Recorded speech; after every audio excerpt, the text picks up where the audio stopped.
TV Câmara Natal, canal 37.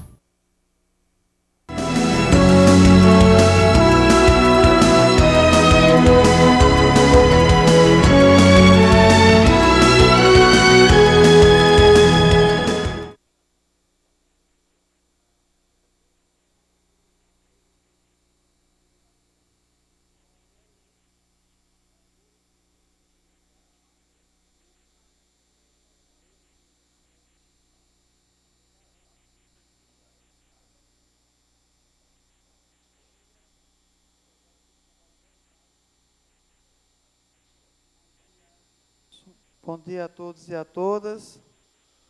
Nós queremos, neste momento, dar início à 26ª sessão solene da 30ª sessão legislativa da 16ª legislatura, de entrega de diploma em alusão aos 57 anos de falecimento do ex-presidente Getúlio Vargas. Havendo o número regimental e invocando a proteção de Deus e de meu pai Xangô, declaro aberta a presente sessão solene de homenagem aos 57 anos de falecimento do ex-presidente Getúlio Vargas.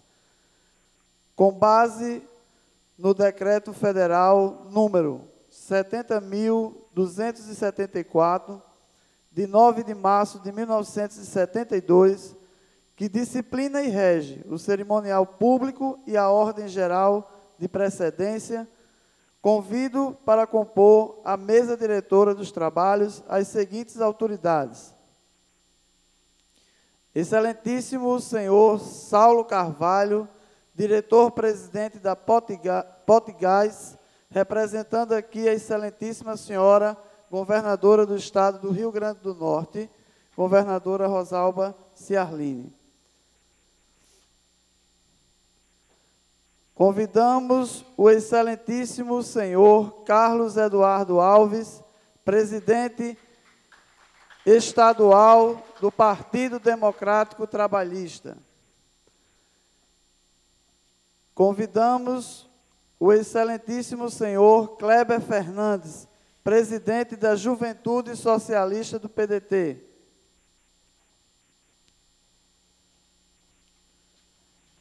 Convidamos o senhor Modesto Edson, vice-presidente da Juventude Socialista e um dos propositores desta presente sessão solene.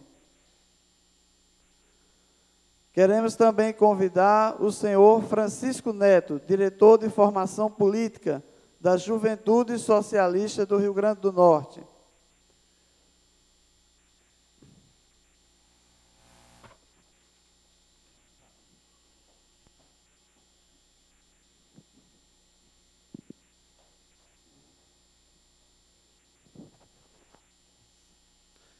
Queremos fazer alguns ilustres registros.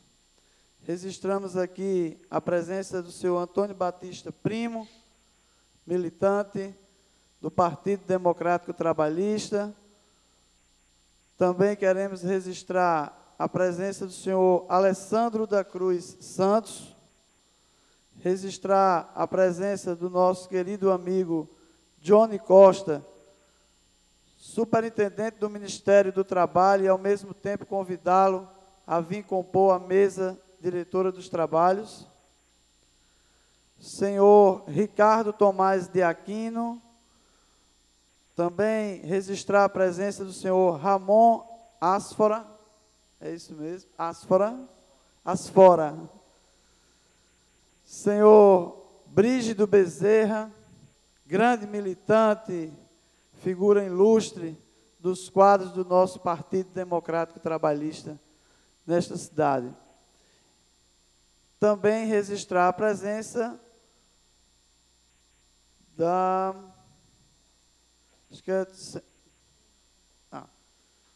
senhora Conceição Pires.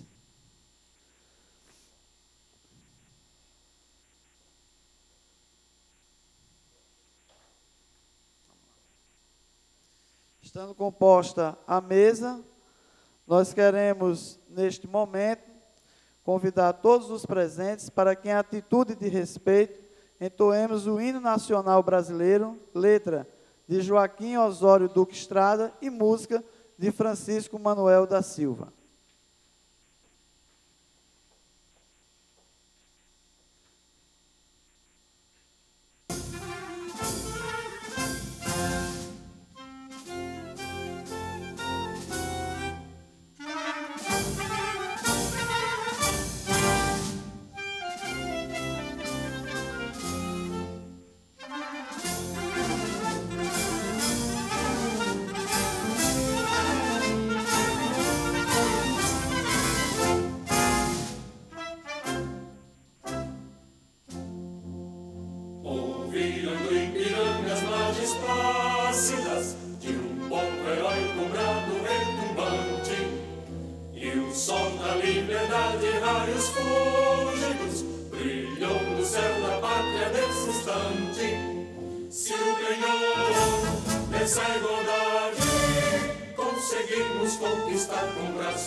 Gostaria, neste momento,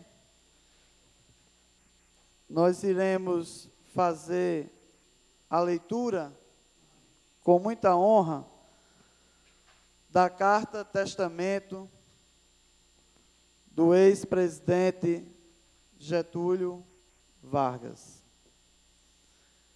Carta testamento de Getúlio Vargas.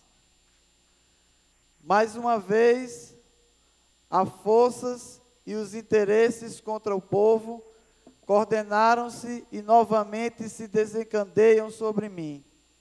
Não me acusam, insultam, não me combatem, caluniam, e não me dão o direito de defesa.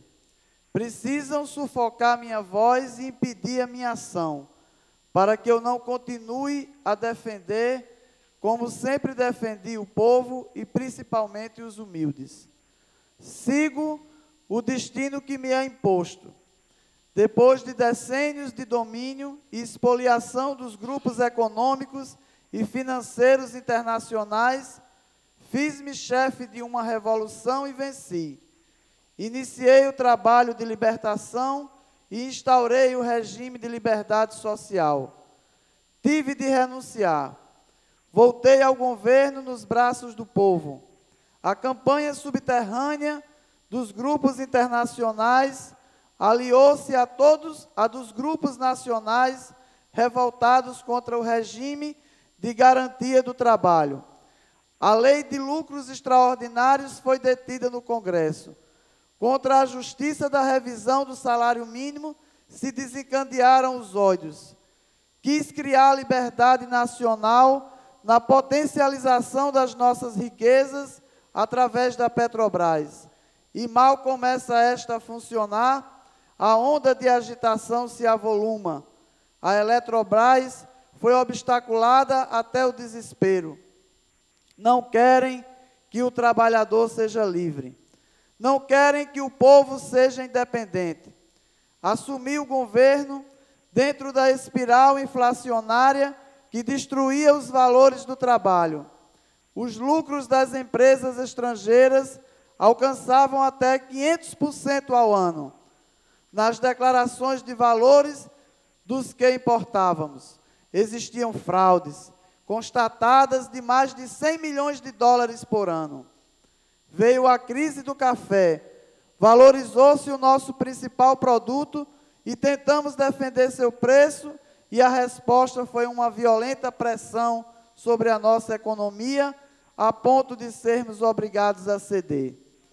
Tenho lutado mês a mês, dia a dia, hora a hora, resistindo a uma pressão constante, incessante, tudo suportando em silêncio, tudo esquecendo, renunciando a mim mesmo, para defender o povo que agora se queda desamparado.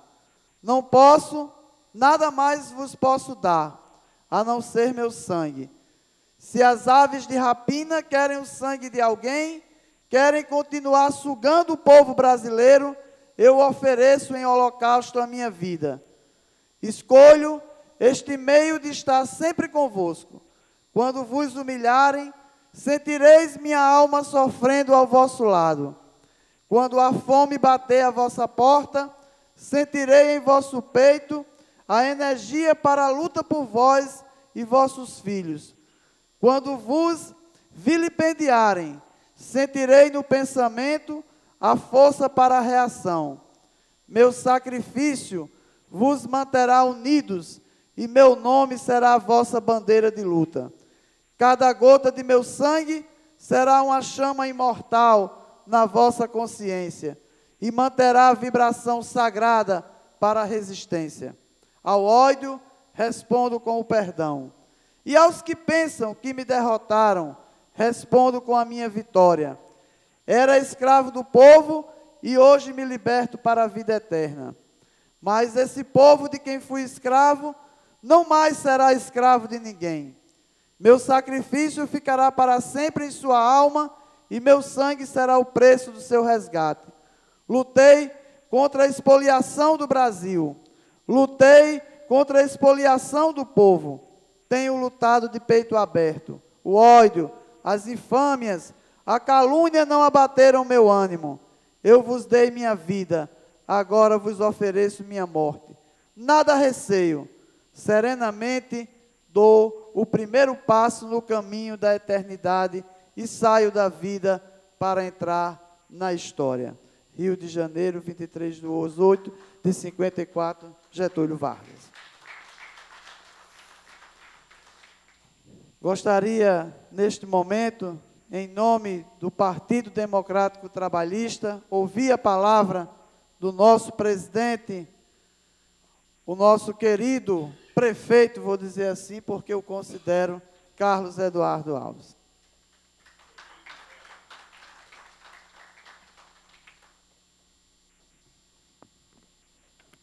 Eu quero, inicialmente, cumprimentar a vereadora Sargento Regina, que preside os trabalhos e é autora dessa sessão solene de homenagem a esse ilustre e grande brasileiro chamado Getúlio Dornelles Vargas. Em seu nome, Regina, eu quero cumprimentar toda a mesa já nominada e a todos os presentes aqui no plenário, vereador Érico Hackert. Hoje, essa é uma data que não poderia passar em branco, como não está passando em Natal, e tenho certeza que pelo Brasil afora ela está sendo também lembrada, celebrada, até porque se trata de uma justa homenagem a quem prestou relevantes serviços ao nosso país.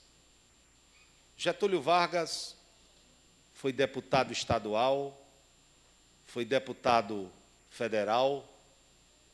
Depois Getúlio foi ministro da Fazenda e governador do Rio Grande do Sul. Tudo isso antes de 1930.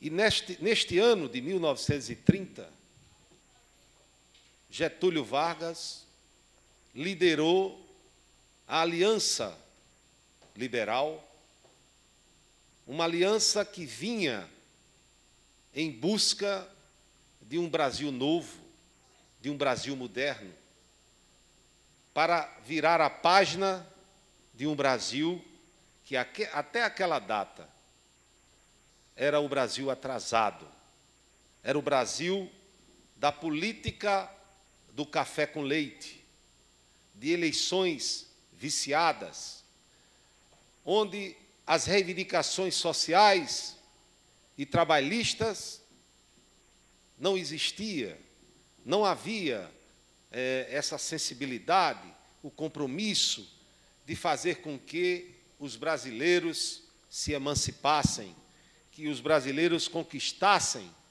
direitos sociais e trabalhistas que, por exemplo, a Europa e os Estados Unidos, né, já tinham de há muito conquistado.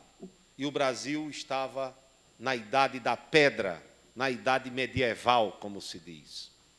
Pois foi Getúlio que partiu do Rio Grande do Sul, em aliança com Minas Gerais, e partiu em direção ao Rio de Janeiro, e nesse caminho para o Rio de Janeiro, eles foram levantando o Brasil.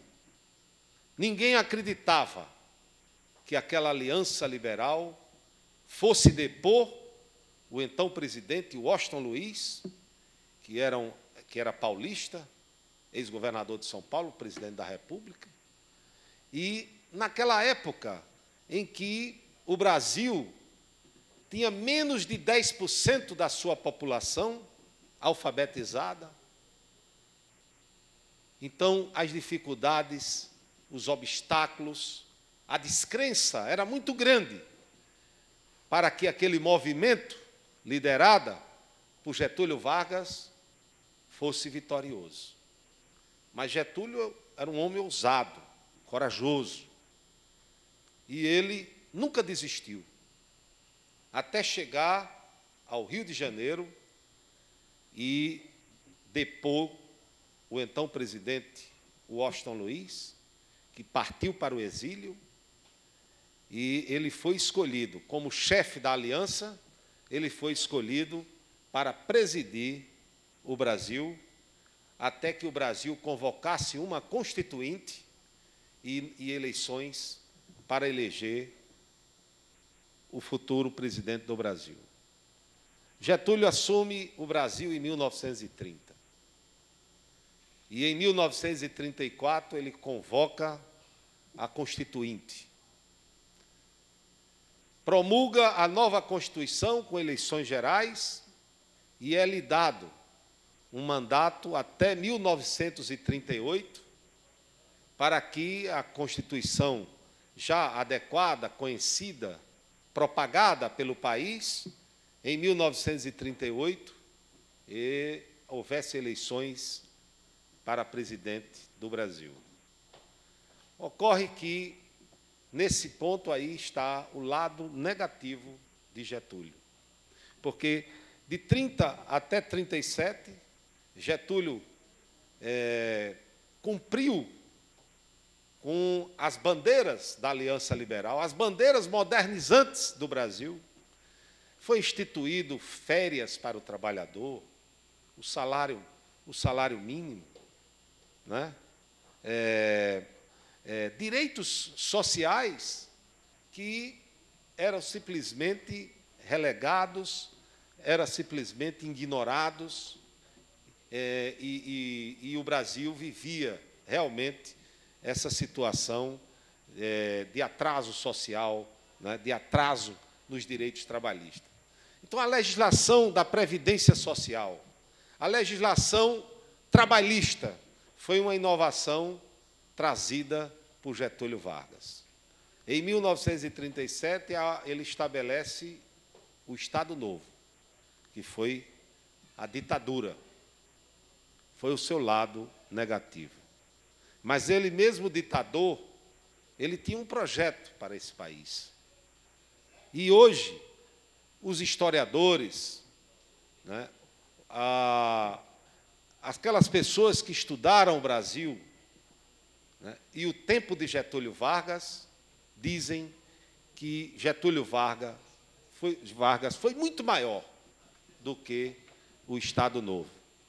No Estado Novo, por exemplo, em 1943, Getúlio, o mundo em guerra, né? A aliança e o eixo era a Alemanha nazista, a Itália fascista e o Japão, que era um regime fascista, contra a aliança, que era a Inglaterra, a França e depois os Estados Unidos. Getúlio, ele naturalmente simpatizava com o eixo, porque era o regime fascista no Brasil. O Estado Novo era o regime fascista. E ele simpatizava com o eixo. Mas Getúlio, antes de tudo, ele era um patriota. Ele era um brasileiro, ele amava esse Brasil. E ele tirou vantagens. Ele tirou vantagem dessa Segunda Guerra Mundial para o Brasil. Porque os americanos e os ingleses, querendo a adesão do Brasil, mas por que queriam a adesão do Brasil? Porque, além do Brasil poder oferecer contingentes militares para ajudar na guerra, existia no Brasil uma cidade chamada Natal, que ficava na esquina do mundo e, portanto, a cidade mais próxima da Europa, onde os aviões poderiam chegar aqui mais rápido do que chegar em qualquer ponto da América do Sul ou em qualquer ponto do Brasil. Então, foi por isso que, em 1943, aqui em Natal, chegou o presidente dos Estados Unidos, Franklin Delano Roosevelt, porque Getúlio disse o seguinte aos americanos: eu posso ir para a aliança, agora o Brasil tem que ganhar a sua indústria de base, a sua indústria estratégica. E ele só aceitou aderir à aliança porque os Estados Unidos resolveu financiar a primeira indústria de base desse país. O Brasil começou o seu processo de industrialização, meus amigos, ali no Cais da Ribeira, em Natal. Em 1943, eu conheço um cidadão aqui, hoje está com mais de 80 anos, é escritor, Perila Martini. Ele me contou certa vez que ia subindo ali a ladeira de Marpas. Quando ele ia na metade, aí ele ouviu um barulho muito grande. Ele disse: o que é isso, meu Deus? É a Segunda Guerra Mundial. Ficou espantado com medo. O Brasil na guerra, o mundo em guerra. E aí ele parou. E quando ele viu, era um comboio de jipes e de caminhões, tendo à frente Getúlio Vargas em um jipe, Getúlio Vargas, e atrás o presidente dos Estados Unidos, Franklin Delano Roosevelt. Essa foto, inclusive, ela é conhecida. Ela está espalhada em muitos lugares aqui de Natal. Então, quando chegou no Cais da Ribeira, tinha um navio americano lá, ancorado, e foi lá que começou a industrialização brasileira, meus caros. Porque foi lá que Getúlio assinou a indústria de Volta Redonda, siderúrgica de Volta Redonda, lá no Rio de Janeiro.